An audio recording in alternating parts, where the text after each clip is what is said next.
अगली सुबह मेरी आंख जल्दी ही खुल गई और मैं बाहर लॉन में टहलने चला गया। मैं लॉन में टहल ही रहा था कि तभी मुझे वॉचमैन अपनी ओर आता हुआ दिखाई दिया। उसे अपनी ओर आता देखकर मैं सोच में पड़ गया कि आखिर ये यहाँ क्यों आ रहा है। वो मेरे पास आया और मुझसे बोला, आप इतनी जल्दी उठ गए? मैंने कहा, हाँ, लेकिन आप ये क्यों पूछ रहे हैं? वॉचमैन बोला, कुछ नहीं, बस ऐसे ही। मैंने सोचा कि आप देर रात तक काम कर रहे थे तो शायद आप सो रहे होंगे, लेकिन लगता है आप जल्दी ही उठ गए। उसकी यह बात सुन मैं हैरत में पड़ गया कि भला यह क्या बोल रहा है? देर रात तक काम? हम कहाँ देर रात तक काम कर रहे थे? हम तो जल्दी ही सो गए थे। मैं उससे पूछने को हुआ ही था कि वह फिर आगे बोला, वो मैं आपके पास ही आ रहा था। दरअसल मैं घर जा रहा हूँ और 2 दिन बाद ही आऊँगा तो आप देख लीजिएगा सब कुछ। बाकी मैंने मालिक को बोल दिया है। इतना कहकर वो जाने को हुआ कि मैंने उसे रोकते हुए कहा, तुमने कहा कि हम देर रात तक काम कर रहे थे, ये बात तुम्हें कैसे पता?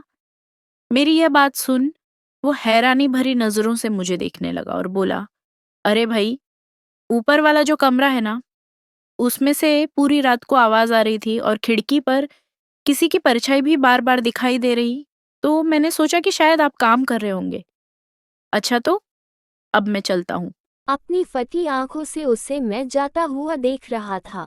एक पल को तो उसकी बातें सुन मैं सन्न रह गया। आखिर यह क्या बोल गया, मुझे कुछ भी समझ नहीं आया।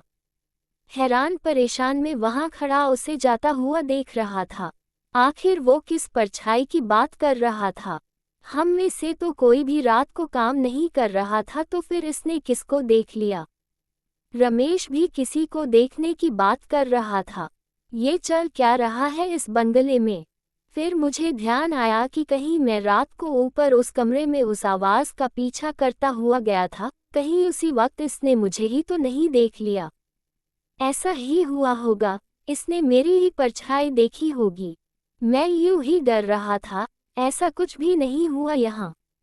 मैं वहां खड़ा ये सब सोच रहा था कि तभी पीछे से उस्ताद की आवाज आए और उस्ताद ने मुझे इशारा कर अपने पास आने को कहा। मैं जब उनके पास गया तो वह पूछने लगे कि यह वॉचमैन यहाँ क्या लेने आया था।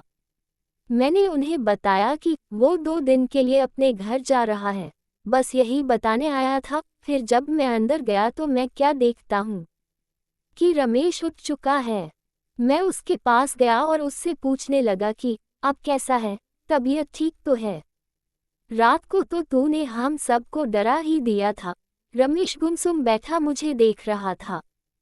फिर कुछ देर बाद बोला, ठीक हूँ यार, पता नहीं रात को मैंने जो देखा वह क्या था, सच था या फिर सपना, कुछ समझ नहीं आ रहा। इतने में ही उस्ताद वहां आ जाते हैं और रमेश को देख उसे कहते हैं, उठ गया तू, अब कैसा है? रमेश उस्ताद को देख थोड़ा मुस्कुरा दिया और बोला, ठीक हूँ। उस्ताद ने कहा, चलो ठीक है फिर, उठो और काम पर लगते हैं। हम सभी ने अपना खाना पीना खत्म कर काम में जुट गए। दोपहर का समय था। हम तीनों अपने काम में लगे हुए थे कि तभी बंगले के गेट के बाहर एक गाड़ी आकर रुकती है और हमें हॉर्न की आवाज़ सुनाई देती है। जब हमने देखा तो बाहर मेन गेट पर एक गाड़ी खड़ी हुई थी। उस्ताद ने रमेश को गेट खोल कर आने को कहा, क्योंकि वॉचमैन तो वहां था, नहीं तो फिर गेट कौन खोलता। रमेश भाग कर गया और जाकर गेट खोलने लगा। मैं ये सब बंगले में खड़ा देख रहा था। गाड़ी अंदर आती है और उसमें से बंगले का मालिक अर्नब उतरता है। वह गाड़ी से उतर सीधा हमारे पास आता है और काम कैसा चल रहा है इस बारे में पूछ उस्ताद उसे अब तक हुए काम की जानकारी देने लगते हैं। हमारे काम की तेजी देख वह काफ़ी खुश होता है और हमें काम जल्दी ही खत्म करने को कहता है। साथ ही कहता है कि अगर किसी भी चीज़ की ज़रूरत हो तो बस एक फ़ोन कर देना, सब पहुंच जाएगा। इतना कहने के बाद वो यहाँ वहाँ घूमकर अच्छी तरह से काम को देखने लगता है। वह ध्यान से बंगले को देख रहा होता है।